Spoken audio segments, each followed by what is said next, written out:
मस्जिद की खुदाई में गर्भगृह से प्रकट हुई भगवान राम सीता की मूर्ति जलती हुई अगरबत्ती देख पुलिस भी हैरान। जिस मस्जिद की जमीन पर निकली मूर्तियां उसका 200 साल पुराना कनेक्शन, इधर योगी ने मौलाना पर चला दिया बुलडोजर। बरेली में फिर उतरी योगी की फोर्स, रोने लगा मौलाना तौकीर। 25 करोड़ की प्रॉपर्टी पर चला योगी का बुलडोजर।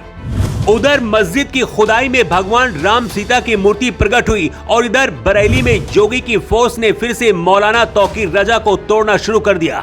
बरेली हिंसा का मास्टरमाइंड मौलाना तौकीर रजा जेल के अंदर बैठकर रो रहा है, लेकिन योगी आदित्यनाथ का गुस्सा भी शांत नहीं हो रहा। अचानक फिर से बरेली में जब 100 से ज्यादा यूपी पुलिस के जवान उतरे तो योगी की फोर्स को देखकर बरेली में मौलाना तौकीर के करीबियों में भगदड़ मच गई।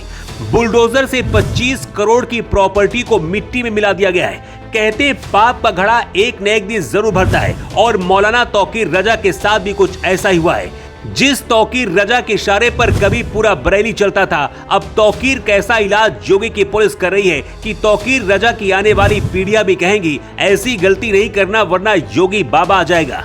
उधर जब यूपी पुलिस मौलाना तौकीर के करीबी मोहम्मद आरिफ के मार्केट को मिट्टी में मिला रही थी, इसी बीच मस्जिद की खुदाई के दौरान जब भगवान राम और सीता की अचानक से मूर्ति मिली तो मुस्लिम और मौलाना भी हैरान रह गए कि आखिर ये हुआ कैसे। अब इन तस्वीरों को देखिए, जहां भगवान राम सीता की मूर्ति के सामने दीप और अगरबत्तियां जल रही हैं और फूल भी चढ़ाए गए हैं। ये मूर्तियां यहाँ रखी नहीं गई बल्कि खुदाई के दौरान मस्जिद की जमीन से निकली हैं।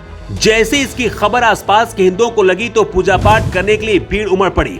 इससे पहले हालात सांप्रदायिक तनाव में बदलते पुलिस फोर्स ने मोर्चा संभाल लिया। मामला मध्य प्रदेश के सागर जिले की पापेड़ गांव का है। गांव में बनी एक मस्जिद के परिसर में 4 दीवारी बनाने के लिए खुदाई का काम चल रहा था। इसी खुदाई के दौरान जमीन के अंदर से भगवान राम और माता सीता की कुछ प्राचीन मूर्तियां मिली हैं। मजदूरों ने जब मूर्तियां मिलने की जानकारी गांव वालों को दी तो ये खबर तुरंत पूरे गांव में फैल गई। मस्जिद की खुदाई में मूर्तियां मिलने की खबर मिलते ही गांव के सैकड़ों लोग यहां पर पहुंच गए और पूजा अर्चना करने लगे।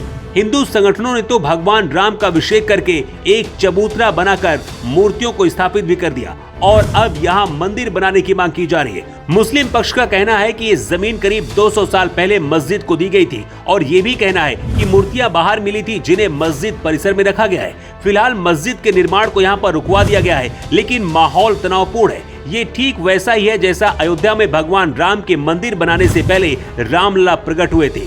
इसके बाद मामला कोर्ट में गया और फिर 100 करोड़ सनातनियों की जीत हुई। यूपी की तरह मध्य प्रदेश में भी बीजेपी की सरकार है और मोहन यादव मुख्यमंत्री हैं। इसलिए इस बात से इनकार नहीं किया जा सकता है कि अयोध्या के बाद अब सागर में भी भगवान राम का मंदिर बन सकता है। मुस्लिम पक्ष के दावों पर कितना दम है इसकी जांच की जा रही है और अगर सच में भगवान राम और माता सीता मस्जिद में खुदाई के दौरान ही प्रकट हुए, मामला कोर्ट भी जा सकता है। वैसे ये बात सच है कि आज से 1000 साल पहले भारत में सिद्ध सनातन की नींव बहुत मजबूत थी। मुस्लिम आक्रांताओं ने भारत के मंदिरों को तोड़कर विध्वंस किया। अयोध्या से लेकर काशी मथुरा हर जगह यही दिखता है। सागर में भी जहां ये मूर्तियां मिली है, ये भी मूर्तियां खंडित है। मतलब मुस्लिम आक्रांताओं ने कभी यहाँ बने मंदिर को नष्ट किया होगा। अब देखना होगा कि यहाँ सरकार क्या फैसला लेती है।